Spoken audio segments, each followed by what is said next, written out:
na parang nagulat din yung mga tao kasi bata-bata namin, tumutugtog namin mga Oasis, pati mga Beatles, yun. Yun yung una namin mga tumutugtog eh. So, yun. After, hanggang ngayon, pamangkin pa rin. Do you think na if acting did not work, like, you'll see yourself as a musician today? Siguro, oo. Siyempre, wala naman na ibang gagawin. Aral, music, yun yung gagawin. Yung banda mo tutugtog sa concert? Nagagawin sila. And as question, you have your hit single na Sayo ng Lahat. Bukod kay, Catherine, kanino mo pwede i-dedicate yung song na yun? Sa tingin mo, in your opinion? Bukod kay Catherine? Yeah. No. Your family, relative. Sa lahat, kahit kanino. Hindi naman sa ano, pero hindi lang naman ako pwede mag-dedicate sa kantahan, pwede kahit sino naman. Thank you. What about songwriting? Hindi ako marunong magsulat eh. Magaling ako magdagdag, pero hindi ako magaling magsulat.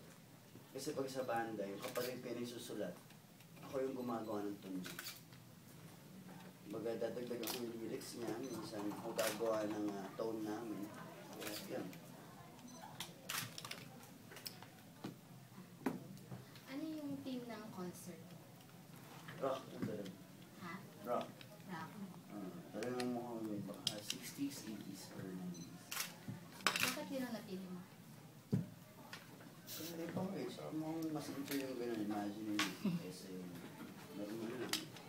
Makakakulang. Eh, pag yung natin rock, lahat na kantay ko, buong enjoy lang. Parang nag-more show lang. Sa tingin mo mag-i-enjoy yung mga fans mo? Gusto ko rin yung parang abot na abot lang eh, di ba? Lalakad lang ako sa tabi nila, gano'n. Kumbaga, ito yung stage na kasi yung ginawa ko stage. Huwag mo sabihin mo yung basta ko yung basta abot kamay na ako. More or less, how many songs? Mga 10 or 12. 10. Combine na yun with yung solo? Lahat na yun. Lahat na yun. And then, how many hours yung duration? Di ba ko alam eh. Hindi niya pa na-ask. Daniel, who are your musical influences in the family? May nagtumutugtog ba? Oo, siyempre si Mama. Mama singer siya. Si Airpods bassist. Jajapan talaga si Airpods para mag-bass. Tapos yung stepdad ko naman, banda rin yun. Siya kumanta ng Pagsubok ng Orient Pearl. So, yun. Ang dami kong music. So aside from rock talaga yung gusto mong pasukin na genre, you don't want to try other types of genre. Rock talaga yung nakikita ko sa'yo. Tsaka yun ang gusto ko eh. Biglang yung nakikita ko sa inyo, pag yun talaga yung gusto, yun talaga yung mahal ko. Yung music. For future albums, mag-duet ka with artists, sino yung mga celebrities na gusto mong maka-collaborate? Ayoko naman magsalita na. Kasi di ba naman ako parang mag-request ng, or kung nag-isip ko sino gusto ko, basta kung sino na ibigay sa akin, alam naman na nila yun. Kahit sino naman ako.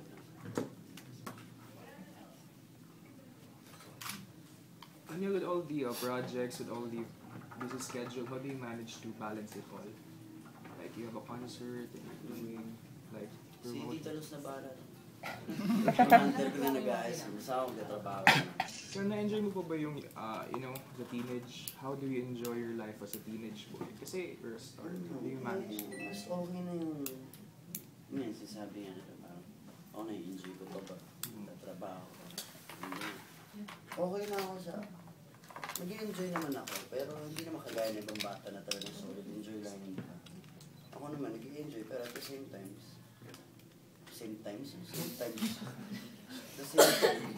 nag-ano rin ako, pera pa, di ba?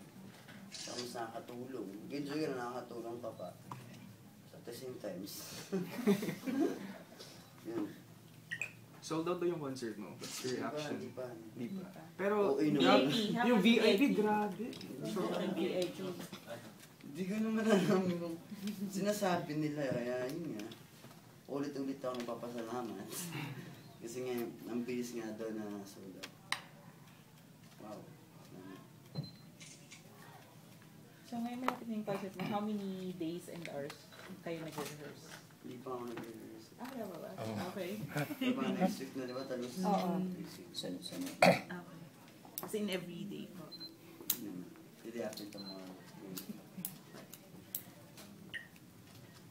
So, what are the advice of your parents with regards to, you know, fame and popularity? Yung advice, especially your parents are from show business, right? So, what are their advice for you? Basta relax ka naman. Sabi mo, papay. Yun lang naman. Yun lang naman ang recipe sa papay. Ayusin mo ito. Different.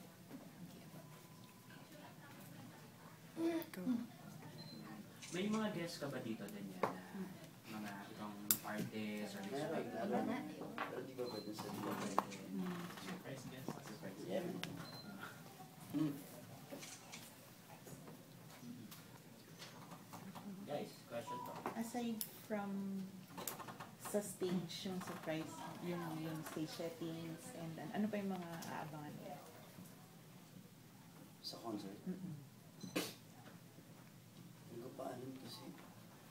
Hindi pa kami nag-rehearse. Hindi ko pa alam mangyayari. Parang ako, tataka na ako. Ano ba nangyayari? Hindi pa ako nag-rehearse. Malapit na. Okay. Daniel, we went to a concert with my friends. Tapos yung concert mo, nag-flash a screen, inviting all the fans. Tapos yung mga girls were screaming around. So, Anong concert? kaya Demi. Tapos grabe, nag-flash yung screen mo, parang advertisement. Tapos nag-flash. Tapos girls were screaming around. So, I would like to ask you if, what do you think is the reason why there are like thousands of girls, thousands of fans are going crazy about you?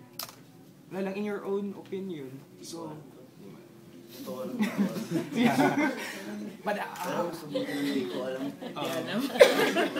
Hindi ko na lang alamin.